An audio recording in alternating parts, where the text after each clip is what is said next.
Sa mundo ng showbiz na puno ng intriga at kontrobersya, bihirang may lumabas na balitang ganito kalaki. Isang nakakagulat na revelasyon ang ibinahagi ni Ann Curtis kamakailan, at ang kanyang mga pahayag ay mabilis na naging usap-usapan sa buong bansa. Pagkatapos ng maraming taon ng pagsasama at tila perpektong relasyon, binulgar ni Ann ang tunay na dahilan ng kanyang hiwalayan kay Erwan Heussaff, isang dahilan na masakit at mahirap tanggapin. Ang umano'y relasyon ni Erwan sa kanyang nakababatang kapatid na si Jasmine Curtis Smith, sa isang eksklusibong panayam, hindi napigilan ni Ann na maglabas ng kanyang mga sama ng loob at sakit na naramdaman. Sa simula, ibinahagi niyang masaya at puno ng pagmamahalan ang kanilang pagsasama ni Erwan. "He was my best friend, my partner in everything," aniyan habang nagpipigil ng luha. "We shared so many beautiful memories, and I never thought something like this would happen to us." Ngunit unti-unting nagbago ang kanilang relasyon, ayon kay Ann. Nakapansin siya ng mga pagbabago sa ugali ni Erwan, hindi na ito kasing lamang at atensyon na ibinibigay noon. "There was this growing distance between us that I couldn't explain. Hindi na siya yung Erwan na kilala ko," sabi ni Ann. Nagsimula siyang makaramdam ng kakaibang kaba at hinala, lalo na kapag nakikita niyang sobrang close nina Erwan at Jasmine. Dahil sa kanyang nararamdaman, sinubukan ni Ann na maging mas mabuting partner kay Erwan, umaasang maaayos ang lahat. Ngunit habang lumilipas ang panahon, lalo lamang lumalala ang kanyang mga pag-aalinlangan. "I tried to ignore the signs, but it became too obvious to overlook," dagdag ni Ann.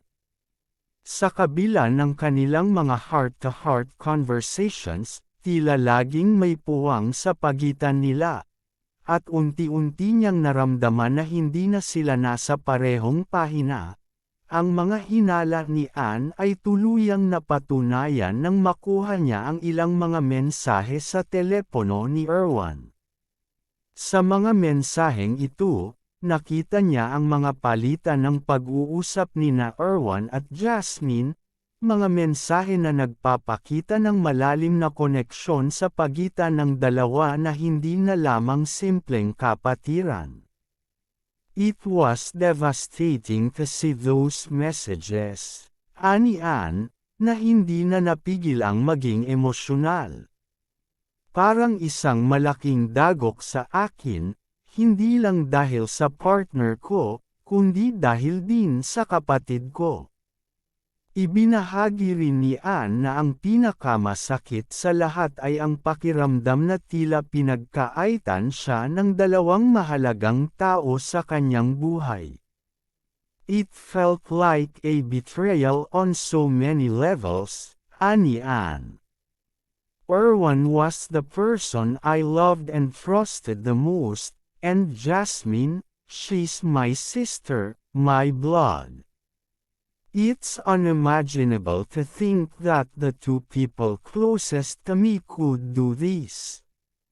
Matagal bago tuluyang nagdesisyon si Ann na tapusin ang kanilang relasyon, ngunit napagtanto niya na ang pagpapatawad at paglimot ay isang proseso na kailangan niyang pagdaanan para sa sarili niyang kapakanan.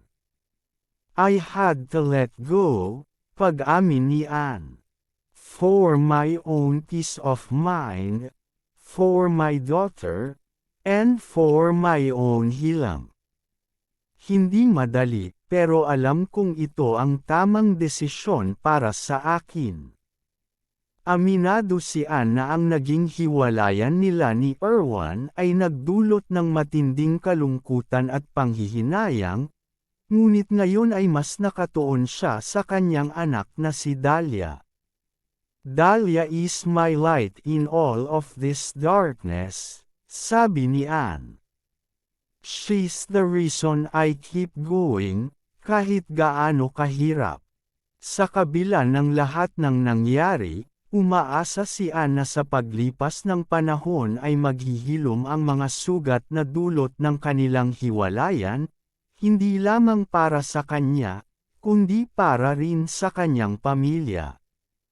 "It's a long road to healing, but I'm taking it one step at a time," ani Anne. "I'm focusing on being a good mother to Dahlia, and that's what matters most to me right now." Samantala, tahimik na humaharap sa isyu sina Erwan at Jasmine, na hanggang ngayon ay walang inilalabas na pahayag tungkol sa mga alegasyon.